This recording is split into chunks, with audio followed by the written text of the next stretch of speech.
Welcome to the Dermatology Studio with Dr. Yusra Ayaz. A rash on a newborn. For any parent or clinician, it's something that immediately gets your attention. But here's the thing, not all rashes are created equal. Today, we're going to dive into 5 common pustular eruptions. The goal? To help you distinguish the harmless from the serious and turn that initial moment of alarm into a confident diagnosis. Yeah, I know, a list like this can look pretty intimidating, right? But don't worry, we're going to cut right through the noise by focusing on 5 classic cases. By the end of this, you'll know exactly what to look for. So here's our game plan. We're going to tackle 5 clinical puzzles. First, a mysterious rash that seems to vanish as quickly as it appears. Then, a case of some simple plumbing issues in the skin. We'll follow a rash that leaves a telltale trail, then deal with an intensely itchy problem on the hands and feet. And finally, we'll look at a rash that's actually a critical clue to a much bigger picture. Let's get started. All right, first up, the fleeting rash. Let's have a look at the clues for this one. So picture this. You've got a healthy 2-day-old baby. You notice these red blotches with tiny little pustules right in the center, mostly on the trunk and thighs. But, and here's the key clue, the palms of the hands and the soles of the feet are completely clear. The baby is otherwise happy and healthy. What's going through your mind? Okay, so let's break it down. We've got the onset in the first few days of life, we have pustules sitting on a red base, and most importantly, the palms and soles are spared in a baby who is otherwise totally fine. All of these clues are pointing to one classic and thankfully harmless diagnosis. The diagnosis is toxic erythema of the newborn, or what we usually just call ETN. ETN. This is a real classic. It pops up in the first few days of life as these red blotches with tiny pustules. The absolute dead giveaway is that it spares the palms and soles. If you were to look at those pustules under a microscope, they'd be filled with eosinophils, a type of immune cell. But here's the most important takeaway. This rash can look dramatic, but it is completely harmless. The only treatment required is reassuring the parents.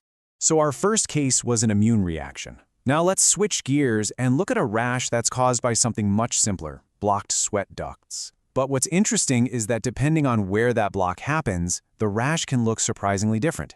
The condition is called Miliaria, and the concept is super simple. Sweat gets trapped. But where it gets trapped in the skin, whether it's near the surface or a little deeper down, that's what determines the type of rash you're going to see. Okay, so here's scenario 1. You have a 5-day-old with these tiny, clear vesicles on their skin, almost like little dewdrops. There's no redness around them, and they're very, very fragile. What is this? This is Miliaria crystallina.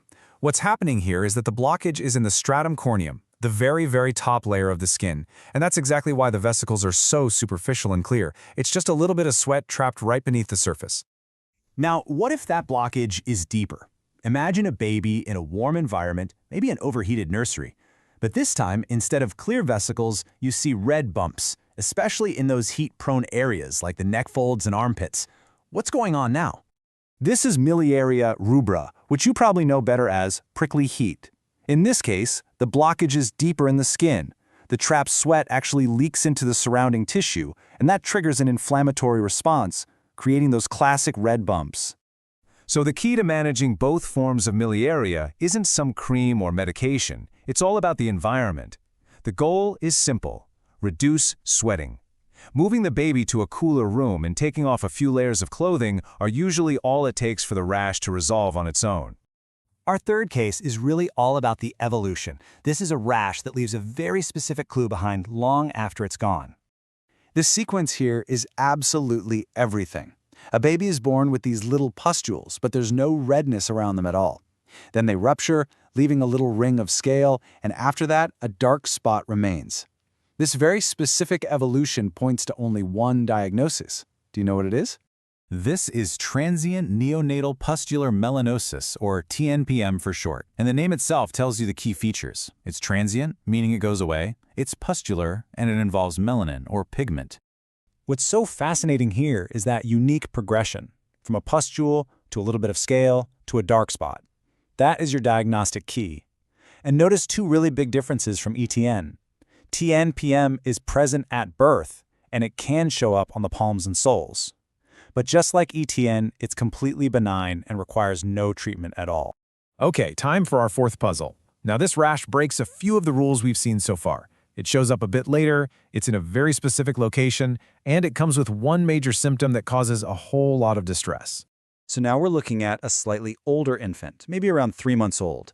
They're getting these recurring crops of blisters and pustules that are incredibly itchy, and they're located specifically on the hands and feet.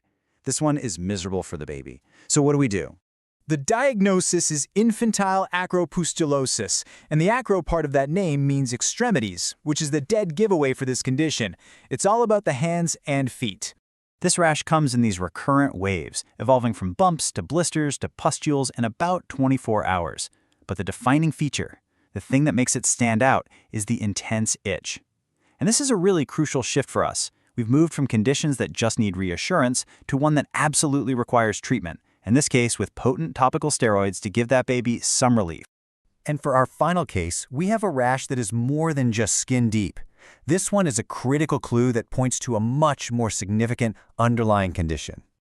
Okay, here are the clues. We have a newborn with Down syndrome. They have pustules over their face and at sites of minor trauma, like from a heel prick. And a skin biopsy shows atypical mononuclear cells, basically abnormal-looking blood cells hanging out in the skin. What serious condition does this rash signal? The diagnosis is a bit of a mouthful. It's neonatal pustulosis of transient myeloproliferative disorder, or TMD. And this isn't just a skin condition. It's the skin's way of telling us there's a problem with the blood. And this is exactly why getting the diagnosis right is so critical. This specific rash, which we see almost exclusively in newborns with Down syndrome, is a major red flag for TMD. That's a blood disorder that can be a precursor to leukemia. Seeing this rash means one thing: an immediate, urgent hematology workup is needed.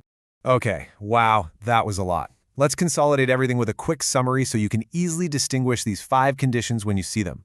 Think of this table as your ultimate cheat sheet. The key is to just ask 3 simple questions. When did it appear? Where is it located? And does it require me to take action? The answers to those 3 questions will guide you straight to the right diagnosis, every time. So we'll leave you with this final question to think about. Most of these rashes we talked about are benign, but you absolutely have to know the red flags, because knowing when to simply reassure an anxious parent versus when to make that urgent call, well, that's the difference between good and great care. Thanks for joining us. Thanks for watching. Hit like, share, and subscribe to the Dermatology Studio. Ask your skin queries in the comments below.